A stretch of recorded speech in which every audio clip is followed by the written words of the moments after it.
Hello everyone, and welcome to day 16 of our Bible reading.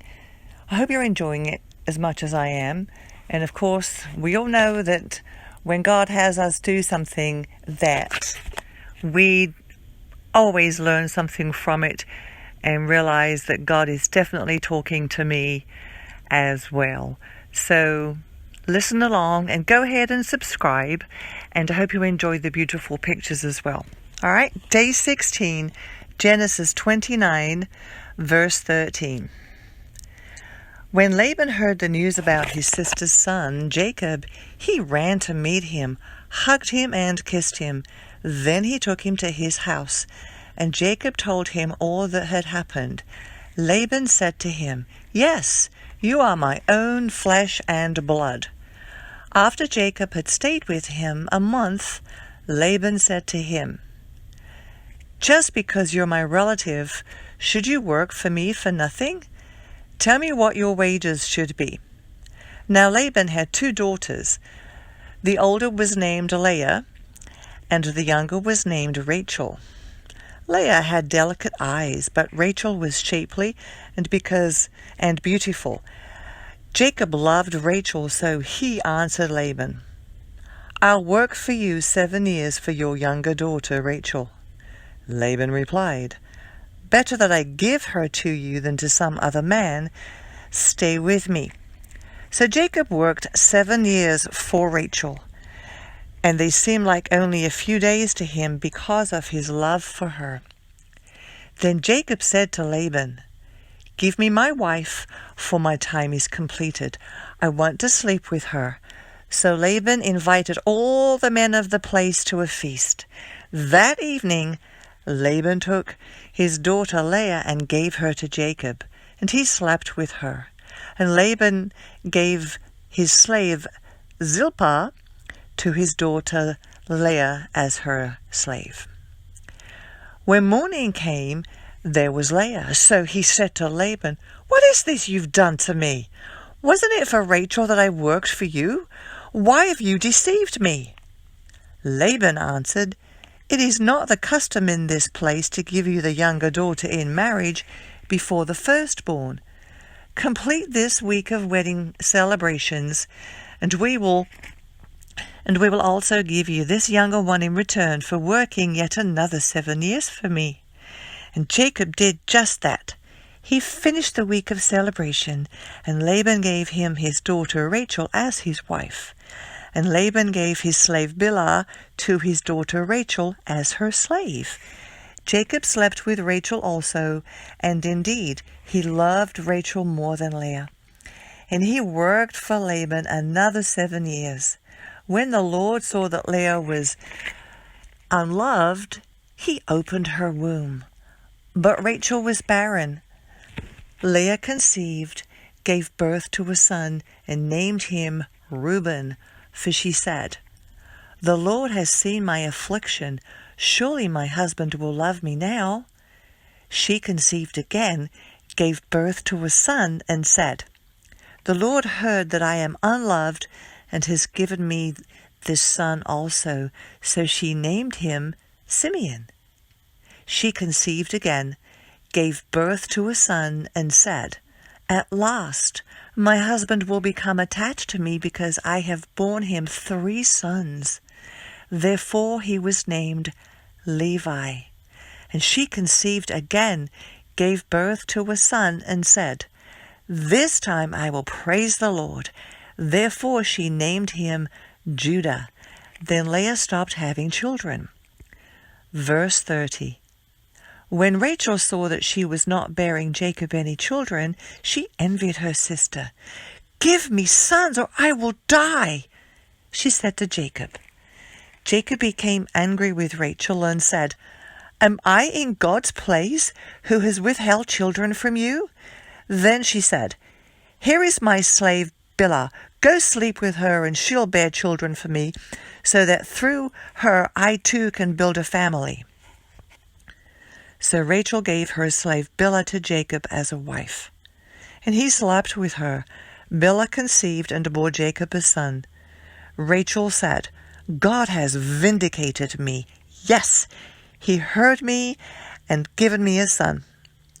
And she named him Dan. Rachel's slave Bilhah conceived again and bore Jacob a second son. Rachel said, "In my wrestlings with God, I have wrestled with my sister." Rachel's son Bilhah conceived again and bore Jacob a second son. Rachel said, "In my wrestlings with God, I have wrestled with my sister and won," and she named him Naphtali. When Leah saw that she had stopped having children, she took her slave Zilpah and gave her to Jacob as a wife. Leah's slave Zilpah bore Jacob a son. Then Leah said, "What good fortune!" and she named him Gad. When Leah's slave Zilpah bore Jacob a second son, Leah said, "I am happy that the women call me happy," so she named him Asher. Reuben went out during the wheat harvest and found some mandrakes in the field.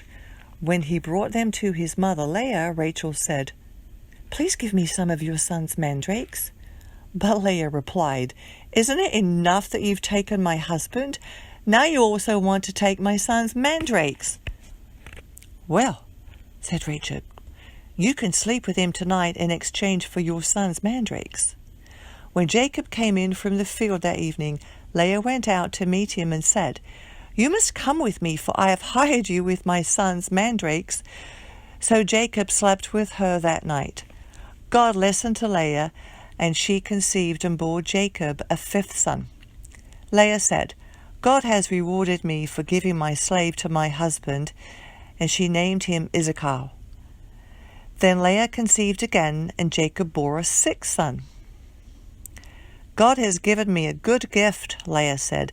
"This time my husband will honor me because I have borne him 6 sons," and she named him Zebulun. Later Leah bore a daughter and named her Dinah. Then God remembered Rachel.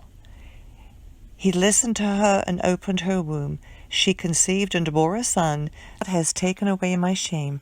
She named him Joseph. "May the Lord add another son to me." After Rachel gave birth to Joseph, Jacob came to Laban. "Send me on my way so that I can return to my homeland. Give me my wives and my children that I have worked for, and let me go. You know how hard I've worked for you." But Laban said to him, "If I have found favor in your sight, stay. I have learned by divination that the Lord has blessed me because of you." Then Laban said, "Name your wages, and I will pay them." So Jacob said to him, "You know what I've done for you and your herds, for you had very little before I came, but now your wealth is increased. The Lord has blessed you because of me, and now when will I also do something for my own family?" Laban asked, "What should I give you?"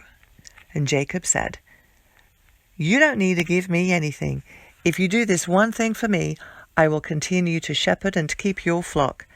Let me go through all your sheep today and remove every sheep that is speckled or spotted, every dark-colored sheep among the lambs, and the spotted and the speckled among the female goats. Such will be my wages.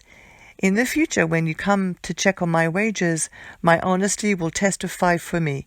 If I have any female goats that are not speckled or spotted, or any lambs that are not black, they will be considered stolen." "Good," said Laban. "Let it be as you have said."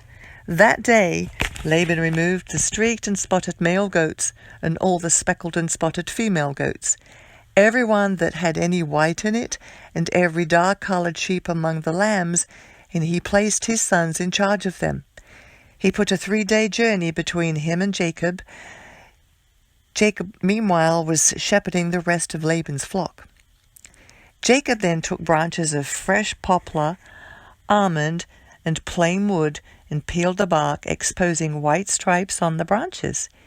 He set the peeled branches in the trough in front of the sheep, in the water channels where the sheep came to drink, and the sheep bred when they came to drink. The flocks bred in front of the branches and bore streaked, speckled, and spotted young. Jacob separated the lambs and made the flocks face the streaked and the completely dark sheep in Laban's flocks. Then he set his own stock apart and didn't put them with Laban's sheep. Whenever the stronger of the flock was breeding, Jacob placed the branches in the trough in full view of the flocks, and they would breed in front of the branches. As for the weaklings of the flocks, he did not put out the branches. So it turned out that the weak sheep belonged to Laban, and the stronger ones to Jacob. And the man became very rich. He had many flocks, male and female slaves, and camels and donkeys. Still day 16, Psalm 10, verses 1 through 6. Lord, why do you stand so far away?